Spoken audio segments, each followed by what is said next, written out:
Welcome to the RC Motorsport Europe podcast.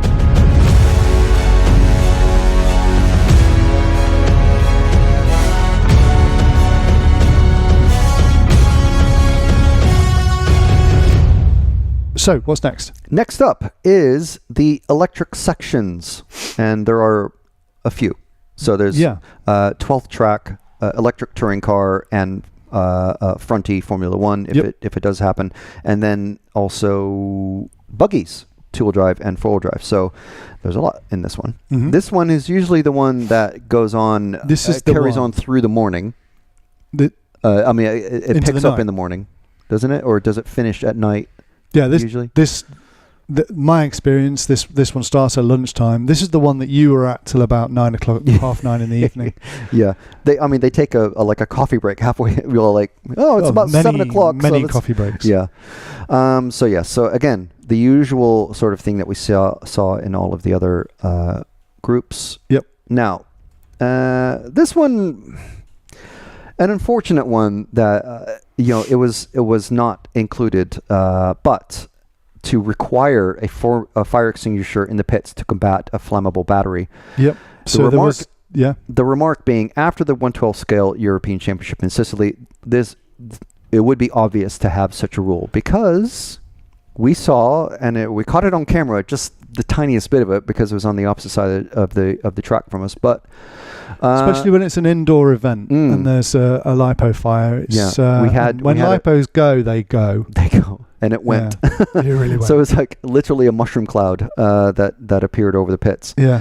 So it's hard to imagine that people will be going, no, I don't want to see a fire extinguisher. Like, it's hard to imagine, but this is how it works. Like, this is the democracy. This is how it is. You could say it's common sense. So EFRA just decided to add it to the rules. No, they can't. Yeah. EFRA could not add this to the rules on their own accord. They have to do it through the AGM because it's a new rule, and it has to get voted on. It has to get seconded by a federation. Will have to go, yep, we second that, and then there'll be fors and against. Yeah. And it'll be interesting to see who's against. who might possibly vote against this. I'm against. Yeah. I mean, there will be clubs going, well, that's another thing we have to pay for. The hosts have to pay for another thing, but I think there should be. You're going to cut corners when it comes to safety. At least one fire extinguisher per 20 or 30 racers, but it's not up to me. But yes, and a fire marshal. But anyway, let's see. So this is quite a long one. So there are many in this one. Sometimes these will just be like the smallest change to correct the wording or whatever, and as we've said, we are breezing through them, and but this is another one that you've highlighted. Yeah, this one I'm not sure why it was changed last year. I wasn't in for this particular vote, but this one is changing the rule to. The first round of qualifying should have a start order based on each driver's full race time and controlled practice, given there are different drivers in the heats after reseed, and this is how they will be running during qualifying. The current rule is this, and then the proposed changing of the rule is to have. So it was 2-3 best consecutive laps in seeding, and now it's going to be from full race time. Yeah. In control practice, rather than just a 2-3 best consecutive laps. Yeah. Is that right? Yeah. Yeah. So they're going on full practice time. Consistency, rather than by somebody who was able to just string together 3 fast laps but spent the rest of the time taking other people out, and that would seed them higher than somebody who could do a consistently fast and clean run. Now they're going erring on an overall fast time gets you higher seeding. Yeah, and this kind of highlights the differences between the categories as well, because in some categories, as we talked about before, there's a proposal to bring in Super Pole in large scale, and this is a proposal to bring in full practice time seeding rather than just over a series of consecutive laps. So I thought it was notable. But also that, Paul Worsley saying the new rule adopted at the 23 AGM makes no sense. Just it says it straight out there, just plain English. Yeah. It doesn't make sense. And we saw this in some of the other remarks as well. So, they're quite blunt on some of these. Yeah. Just saying. Straight to the point. Let's, we need to clean this up. Don't mince your words. The last one was stupid. So this one, removing all reference to LiFePO batteries since they're not used at all at competition level. So again, that's one of those. It's like, okay, makes sense. Here's another about the cutoff and maximum charge. Well, the maximum charge is in another thing. And anything that makes the handbook, because all these rules basically, this is the handbook. They add more and more lines to the handbook, more and more pages. Any rules that remove lines and make the handbook shorter are good, because then it makes it quicker for you to find the key rules. It's not in a sea of old-fashioned rules that don't have any exactly. I did mention that the rule that I mentioned earlier that has been removed because it's no longer relevant, that is in this section right here. However, this is a new rule that's being proposed, that it is only allowed to charge the batteries at maximum 12 amps and discharge at maximum 20 amps. This is a matter of safety. If during a control someone's caught by, they will be asked to leave and be DQ'd for the event. And again, this is the chairman of the 12th section. Refer to what happened at the EC 12th in Sicily, not meaning that the cause was due to charging and discharging, but the safety of those next to you is very important, not to mention the efforts of an organizer who rents a sports hall. And this is very important to note. Due to an unknown risk, the hall burns down. Yeah. Because, if you're an organizer, you have to figure these things out. What is your insurance? What are the safety precautions that are being taken? The health and safety risks and risk assessment and all this sort of stuff. Yeah. These are kinds of things that a racer, if you're just showing up throwing your car on the track, you don't really think about. You may not care about, but everyone's the rules are boring. It is hugely important. It's so boring. But actually, it could be literally life and death. Yeah. So luckily, what we saw at the 12th Euros in Sicily, it didn't. It only affected one. Actually, it affected two people because someone's radio got melted into nothingness. But it was still usable. But it got sorted out. But that could have literally exploded into something a lot bigger and much more dangerous. Yeah. This is, and I do remember that this kind of thing has been mentioned, that some national federations do have a maximum charge rate, but EFRA didn't. Right. And now this is a proposal to have that for EFRA. Okay. So, again, progress. It doesn't happen immediately, but it does happen. Let's see what else. So that is it for the general electric rules. Now we're looking at the off-road section. Okay. So again, these are allocations for the various countries, and the minutes to review and the locations. Again, we've looked at that in other podcasts. So this one I thought was interesting. I don't know. I mean, the off-road racers, they're their own breed, just like, the electric guys. But it says the rule is to add, it is not allowed to alter the shape or design of the original wheel by removing or adding material other than creating the allowed maximum of 2 vent holes in maximum 6 mil diameter. Mm-hmm.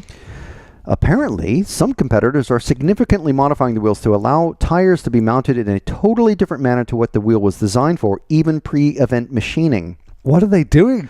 This procedure can be difficult for all drivers to accomplish, and is, quote, outside the spirit of the sport, which is, fair enough. Exactly. What are they doing to these wheels? We need to get James Stewart on the phone. We need to get know what people Lee are doing. Martin in here and James in here. Yeah, what are you guys Cockrell. doing? Yeah. What is going on with you guys?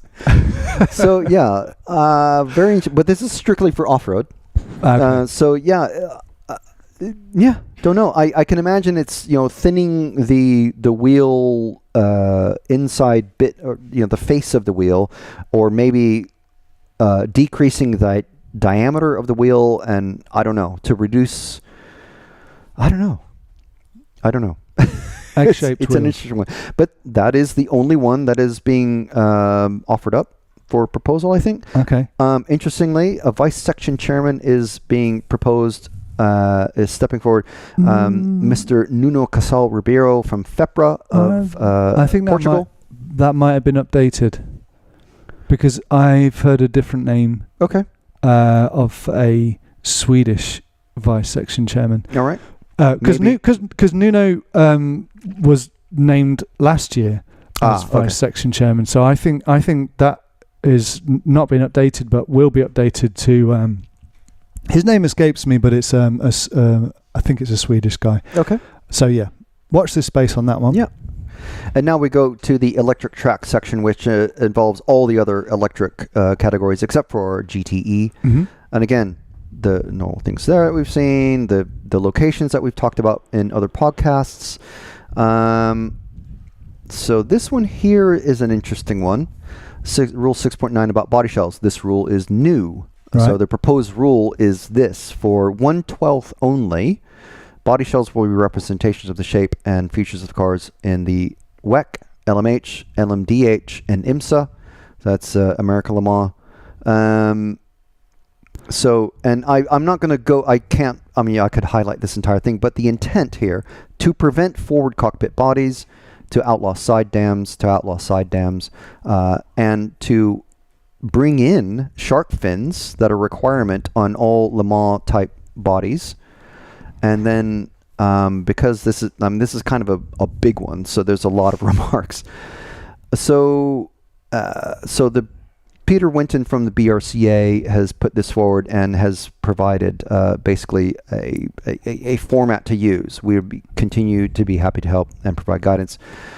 Obviously, this wouldn't come into effect for the Euros for 2025. This would be after the Euros after the 26 Euros, so giving a lot of time for body manufacturers. Yeah, because this is testing. There's tooling and there's all sorts of things that needs to be prepared for. So you can't spring things like this on the manufacturers. Yeah.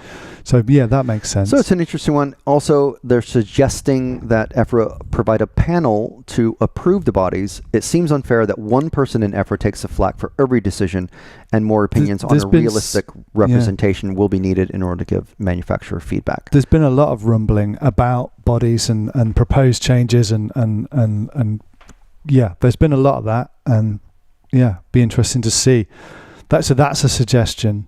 The other bits are a rule proposal. Yeah. So it's a pretty interesting one. Interesting here. I mean, I'm kind of an a wannabe aero geek. I like cool looking stuff, but I can't make it, basically.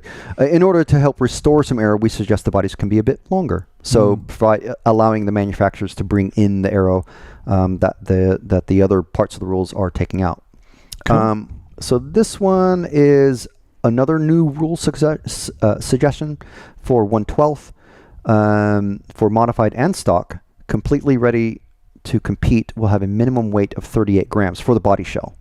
That's not very heavy, is it? It's not very heavy, but I think they've been lighter than that, and that's why they want to enforce people having a heavier body. Yes. So it makes the car also makes the cars a tiny bit more top heavy, slows them down a tiny bit for the fastest guys anyway.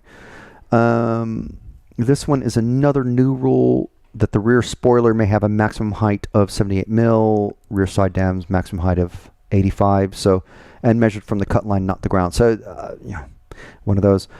This one, interesting. A new rule. I'm surprised. I thought that there's control tires already, but maybe there's not. I can't remember. No, but this is suggesting a control tire and rim decided by the organizer.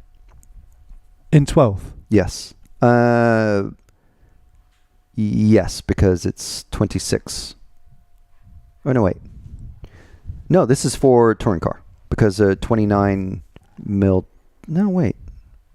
No, this is sorry. This is the foam class 12th scale. With max 38. Yeah. Okay. So I suppose there hasn't been. Well, I can't remember. Let's see what the remarks say. Yeah, we now have so many tire compounds. The average racer is totally confused, with the result that racers from the UK who run on the old Lindau Primafloor carpet, which it's the first time I've seen those words together, not going to the Euros, who are running on ETS carpet, which is used by Central Europe. It is also more fair because there will not be any more super secret compound in use. It makes travel more easy. because you can buy the tires at the track, basically. You don't have to bring tons of tires. Electric Off-Road and TC run on handout tires for decades, and it works fantastic. So yes, obviously. So there you go. There hasn't been a controlled tire. 12 drivers. Do you want to see a controlled tire at the Euros? If you do, you need to tell your federation. If you don't, you need to tell your federation, because they'll be voting on this first weekend of November. Interesting. Yeah. This is one just to mention, rule to be deleted because multi-speed not allowed. Well, we don't need that anymore. We don't need that rule anymore. So just not required as obsolete in the remarks. And that is the final thing. There you go. Wow. There you go. We made it. We made it. That's by no means all of them. There's probably not even 10% of them. There's loads and loads to look at if you're interested. If you race any of these categories, you really should look at these, because these rules do trickle down to the various national federations, and they become the club rules. You know, even if you just race at club level, eventually these might become the rules that you have to race to. If you find yourself waking up on the first Sunday of November going, what is this crazy rule? Why have EFRA decided this? There's two problems here. Number one, EFRA didn't decide it. You did. And you didn't. If it's a surprise to you, you didn't get involved. Honestly, do not be surprised. If you value your racing, if this is important to you, you need to get involved. Act now and make it known to your federation what your views are on specific rules that mean something to you, that are important to you. Don't leave it too late. Get involved now. Yeah. Tell them how to vote. Take a deeper dive than we have. EFRA.ws is the place to go. You can find out all the information about all of the tracks that are proposing to host events in 2026, and all of the rules that will be implemented next year and in the following years. Just get involved. Yeah, definitely. Get online, get on your racing forums, get on your emails. If you have direct contact with your federation representatives, contact them. Get in touch. We'll be at the AGM in Brussels from Saturday morning, reporting and letting you know what the major decisions are. We'll be putting out posts throughout Saturday and Sunday. Hopefully, all good for you, but you can't please all the people all the time. So get involved, and we will see you soon. Yeah. Check out EFRA.ws for more info about RC Motorsport in Europe.